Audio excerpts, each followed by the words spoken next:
নমস্কাৰ বন্ধু বান্ধৱসকল, আপোনালোকক স্বাগতম জনাইছোঁ অল থিংছ অসম চেনেলটোৰ। আৰু যোৱাকালি যি আমাৰ অসমৰ প্ৰাথমিক শিক্ষক সন্মিলনীৰ আমাৰ অসম চৰকাৰৰ শিক্ষামন্ত্ৰীৰ সৈতে বৈঠক হৈছিলে, সেই বৈঠকত কি কি সিদ্ধান্ত লয় সেই বিষয়ে আজিৰ বাতৰি কাকতৰ হেডলাইনত আপোনালোকে পঢ়িবলৈ পাব। গতিকে ইয়াত লিখা আছে, ইয়াত শিক্ষক সন্মিলনীৰে বৈঠকৰ অন্তত শিক্ষামন্ত্ৰীৰ ঘোষণা, ৰঙালী বিহুৰ পূৰ্বে প্ৰাথমিক বিদ্যালয়ৰ প্ৰধান শিক্ষকে পাব নিযুক্তি পত্ৰ। অৰ্থাৎ আমাৰ যি ৰঙালী বিহু আছে 15 এপ্ৰিল, তাৰ আগে আগে আমাৰ যিখিনি প্ৰাথমিক বিদ্যালয়ৰ যিহেতু প্ৰধান শিক্ষক পদ নাই, গতিকে প্ৰাথমিক বিদ্যালয়ৰ শিক্ষকসকলে প্ৰধান শিক্ষকৰ মৰ্যাদা পাব। আৰু ইয়াত লিখা আছে আপোনালোকৰ, ৰাজ্য চৰকাৰে দীৰ্ঘদিন ধৰি নিযুক্তি নিদিয়াকৈ থকা প্ৰাথমিক বিদ্যালয়ৰ প্ৰধান শিক্ষক পদত অহা ৰঙালী বিহুৰ পূৰ্বে নিযুক্তি দিয়া হ'ব। গতিকে নিশ্চয়কৈ যদি এই ক্ষেত্ৰত যদি চৰকাৰে এই পদক্ষেপটো যদি গ্ৰহণ কৰিছে তেতিয়া অতিকে ভাল খবৰ। কাৰণ আমাৰ যি প্ৰাথমিক বিদ্যালয়ৰ যি আমাৰ প্ৰধান শিক্ষকৰ পদ মৰ্যাদা দিব লাগে, সেই বস্তু সেই পদটো এতিয়ালৈকে চৰকাৰে ঘোষণা কৰা নাই। গতিকে ইয়াৰ আৰু কি কি লেখা আছে সেই বিষয়ে মই আপোনালোকক পঢ়াই শুনাই দিছোঁ। শিক্ষামন্ত্ৰীয়ে আজি অসম ৰাজ্যিক প্ৰাথমিক শিক্ষক সন্মিলনীৰ সৈতে মিলিত হোৱা আলোচনাত এই প্ৰতিশ্ৰুতি দিয়া বুলি সন্মিলনীৰ নেতৃবৃন্দই জানিবলৈ দিছে। তেওঁলোকে কয় যে অহা ৰঙালী বিহুৰ পূৰ্বে সন্মিলনীৰ উপস্থিতিত প্ৰাথমিক বিদ্যালয়ৰ প্ৰধান শিক্ষকৰ নিযুক্তি পত্ৰ বিতৰণ কৰা হ'ব বুলি শিক্ষামন্ত্ৰীয়ে ঘোষণা কৰিছে। ডাক্তৰ পেগুৰ অধ্যক্ষতাত হোৱা বৈঠকত শিক্ষা সচিব নাৰায়ণ কোঁৱৰ আৰু প্ৰাথমিক শিক্ষা সঞ্চালক সুৰঞ্জনা সেনাপতি উপস্থিত আছিল। শিক্ষামন্ত্ৰীয়ে আলোচনাত অহা বছৰৰ পৰা বৃত্তি পৰীক্ষা অনুষ্ঠিত কৰাৰ প্ৰতিশ্ৰুতি প্ৰদান কৰাৰ লগতে পঞ্চম শ্ৰেণীলৈ সকলো শিক্ষাৰ্থীকে অভ্যসন বহি যোগানৰ নিশ্চিত প্ৰদান কৰে। অৰ্থাৎ আমাৰ যি বৃত্তি পৰীক্ষা অনুষ্ঠিত কৰিব লাগে বছৰে বছৰে ক্লাছ 5ৰ ক্ষেত্ৰত, সেই পৰীক্ষাৰ এতিয়ালৈকে সময়সূচীটো দিয়া নাই বা এতিয়ালৈকে ঘোষণা কৰা নাই সেইটো হ'বনে নাই। আৰু ইয়াৰ লগে লগে যি আমাৰ মূল্যায়ন বহি থাকে, মূল্যায়ন বহি বা অভ্যসন বহি যিখিনি থাকে সেইখিনি এই 2024-25 বৰ্ষত তেখেতসকলে প্ৰদান কৰা নাই অসম চৰকাৰে। আৰু লগতে আমাৰ প্ৰগ্ৰেছ ৰিপৰ্ট কাৰ্ডো তেখেতসকলে প্ৰদান কৰা নাছিল। গতিকে এই ক্ষেত্ৰতো অতি সোনকালে 2025-26 বৰ্ষৰ কাৰণে অভ্যসন বহি যোগানৰ নিশ্চিত প্ৰদান কৰে।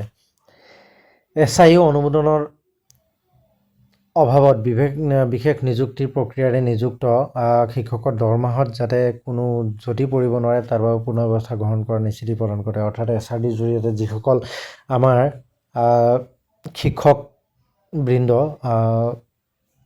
আমাৰ SIO এপ্ৰুভ হোৱা নাই, তেখেতসকলে হয়তো এতিয়ালৈকে প্ৰভিজনেল চেলেৰি পাই আছে।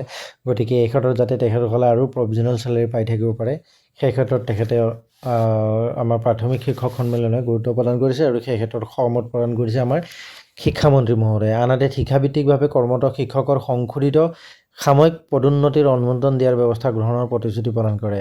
অৰ্থাৎ আমাৰ যিখিনি আমাৰ ঠিকাভিত্তিক শিক্ষকসকল আছিল যোৱা 2012 চনৰ পৰা যিসকল কৰ্মৰত আছিল, গতিকে এতিয়া SRD ডাইৰেক্ট ৰিক্ৰুটমেণ্ট যেতিয়া হ'ল, ৰেগুলাৰ যেতিয়া হ'ল, তেতিয়া তেখেতসকলে আগৰ যিখিনি আমাৰ কাৰ্যকাল আছিল কণ্ট্ৰেকচুৱেল হিচাপে কৰা, গতিকে সেই বস্তুখিনি যাতে হেৰুৱাব লগা নহয় তাৰ কাৰণে পদোন্নতি অনুমোদনৰ ব্যৱস্থা কৰা হৈছে। এফালে আগত 3-4 দিনৰ ভিতৰত শিক্ষক বদলিৰ বাবে পৰ্টেল মুকলি কৰাৰ লগতে সকলো প্ৰকাৰৰ নিয়মীয়া শিক্ষকৰ মাজত বুজাবুজি বদলি সম্পন্ন কৰাৰ অনুমতি প্ৰদান কৰে। অৰ্থাৎ আমাৰ যিখিনি ট্ৰান্সফাৰ পৰ্টেল এটা খুলি দিছিল, সেই ট্ৰান্সফাৰ পৰ্টেলটো এতিয়ালৈকে বন্ধ হৈ আছে। ছাইটটোৱে আমি নাজানো এতিয়ালৈকে ছাইটটো কি, আগতে যিহেতু খোল খাইছিল, এতিয়া ছাইটটো একেবাৰে বন্ধ কৰি থৈছে। গতিকে সেই ক্ষেত্ৰতো অতি সোনকালে সেই পৰ্টেলটো মুকলি কৰাৰ কথা ঘোষণা কৰে। ইয়াৰ লগতে সকলো প্ৰকাৰৰ নিয়মীয়া শিক্ষকৰ মাজত বুজাবুজি, অৰ্থাৎ মানে সকলো আগতে এটা বিশেষ জাননী এটা প্ৰকাশ পাইছিল যে গ্ৰেড পে একে হ'ব লাগিব। গতিকে এই ক্ষেত্ৰত আমাৰ শিক্ষামন্ত্ৰী মহোদয়ে কৈছে যে গ্ৰেড পে একে নহ'লে হ'ব, সকলো ধৰণৰ যাতে regular to regular mutual transfer হয় সেই ক্ষেত্ৰত সহমত প্ৰদান কৰে। আৰু তেওঁ লগতে যি আমাৰ সহ পৰিদৰ্শক পদৰ সংৰক্ষণ ব্যৱস্থা পুনৰ প্ৰৱৰ্তনৰ বাবে সন্মিলনত উপস্থাপন কৰাৰ দাবী বিবেচনা কৰাৰ আশ্বাস প্ৰদান কৰে। প্ৰাথমিক শিক্ষকৰ বাবে যি সহ পৰিদৰ্শক পদ আছে সেই ক্ষেত্ৰত যাতে আমাৰ প্ৰাথমিক শিক্ষকৰ বাবে যাতে সেইখিনি ৰিজাৰ্ভ থাকে কিছু পদ সেই ক্ষেত্ৰত সন্মিলনত দাবী কৰা শিক্ষামন্ত্ৰীয়ে সহমত প্ৰদান কৰে। গতিকে আৰু আছে শিক্ষকৰ সেৱাবিধি খচৰা শিক্ষা অধিকাৰ আইনৰ ক্ষেত্ৰত কৰা ব্যাখ্যা সন্দৰ্ভত সন্মিলনে উপস্থাপন কৰা বিষয়সমূহ অহা এমাহৰ ভিতৰত আলোচনাৰ বাবে বৈঠক অনুষ্ঠিত কৰাৰ সিদ্ধান্ত গ্ৰহণ কৰা হয়। আৰু লগতে অহা বছৰৰ পৰা শিক্ষাৰ্থীক আমাৰ যিখিনি ইউনিফৰ্ম আছে সেইখিনিৰ লগে লগে জোতা মোজা চুৱেটাৰ যদি আদি প্ৰদান কৰে, সেই ক্ষেত্ৰত আমাৰ যি শিক্ষামন্ত্ৰী আছে শিক্ষামন্ত্ৰীয়ে ক'লে যে আমাৰ যিখিনি সচিব আছে শিক্ষা সচিব তেখেতক দায়িত্ব প্ৰদান কৰা বুলি তেখেতে জানিবলৈ দিছে। আৰু লগতে আমাৰ যি স্নাতক শিক্ষকৰ পৰা যি 8,700 টকা গ্ৰেড পে কৰ্তন কৰা হৈছিল, সেই ক্ষেত্ৰতো আমাৰ শিক্ষামন্ত্ৰীৰ লগত যুক্তিপূৰ্ণ আলোচনা হয় আৰু দুয়োটা বিষয়ৰ ক্ষেত্ৰত সহমত স্থাপন নহ'লেও পাঠ্যক্ৰম বহিৰ্ভূত কামত হেঁচা শিক্ষামন্ত্ৰীয়ে বিষয়ভিত্তিকভাৱে সমাধান কৰাৰ মত পোষণ কৰে। গতিকে আমাৰ যি অসমৰ প্ৰাথমিক শিক্ষক সন্মিলনী যিখিনি আছে তেখেতসকলে কিছু দাবী উত্থাপন কৰিছে আৰু এই ক্ষেত্ৰত আমাৰ শিক্ষামন্ত্ৰী মহোদয় সহমত প্ৰদান কৰি সেইখিনি দাবী পূৰণ কৰাৰ আশ্বাস প্ৰদান কৰে। কিন্তু পৰৱৰ্তী সময়ত গম পোৱা যাব যে কিমান ইয়াৰ ফলসমূহ সফল হ'ব, কাৰণ আগতেও বহুবাৰ আলোচনা হৈছে এই প্ৰাথমিক শিক্ষক সন্মিলনীৰ লগত আৰু বছৰেকত প্ৰায় 5 বছৰবাৰ হ'লে এই একেটা বিষয়তে আলোচনা হৈ থকা দেখা যায়। গতিকে কিমান ফলপ্ৰসূ হয় সেই বিষয়ে পৰৱৰ্তী সময়ত গম পোৱা যাব। আৰু এই ক্ষেত্ৰত লগতে আপোনালোকক দেখাওঁ যে আমাৰ যি শিক্ষা বিভাগ আছে তেখেতসকলে আমাৰ যদি প্ৰধান শিক্ষকৰ পদটো কাৰ্যকৰী কৰা হয়, পদ মৰ্যাদা যদি দিয়া হয়, তেতিয়া যিখিনি SOP এটা আছে SOPটো তেখেতসকলে জাৰি কৰিছে, যাতে যিখিনি কমপ্লিকেশ্যনছ থাকে, এতিয়া কোন ছিনিয়ৰ হ'ব, কোন জুনিয়ৰ হ'ব, কাৰ পোষ্টখিনি আপগ্ৰেড কৰা হ'ব হেড টিচাৰলৈ। গতিকে সেই ক্ষেত্ৰত ইয়াত SOP গাইডলাইন এটা আছে, senior calculation the school wise seniority of teachers will be considered for upgradation to the post of head teacher. অৰ্থাৎ স্কুলৰ যি ছিনিয়ৰ টিচাৰ থাকিব তেখেতকে আমাৰ বিদ্যালয়ৰ হেড টিচাৰ হিচাপে আপগ্ৰেড কৰা হ'ব।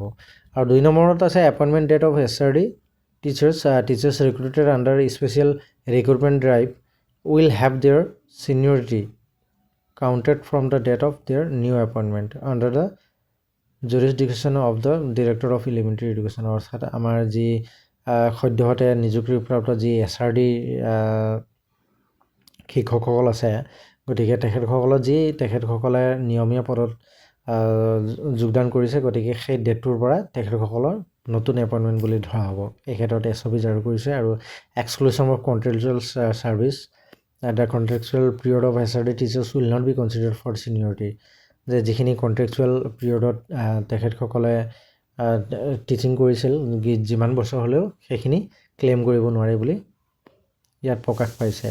আৰু যদি ৰেজিগনেশ্যন আণ্ডাৰ ফৰ CRCC, আৰু যদি CRCC ক'ৰবাত কৰি আছে তেন্তে যদি ছিনিয়ৰ মষ্ট হয় তেতিয়া তেখেতসকলে ৰেজিগনেশ্যনটো প্ৰথমে জমা দিব লাগিব, তাৰপিছতহে হেড টিচাৰৰ পষ্টটো ল'ব পাৰিব। ইণ্টাৰিম হেড টিচাৰ এৰেঞ্জমেণ্ট, যদি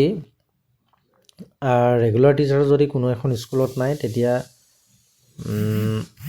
আপোনাৰ যিখিনি স্কুলত যদি কণ্ট্ৰেকচুৱেল টিচাৰখিনি থাকে তেখেতসকলে ছিনিয়ৰ মষ্ট টিচাৰ বুলি তেখেতসকলকে হেড টিচাৰ পষ্টত আপগ্ৰেড কৰা হ'ব।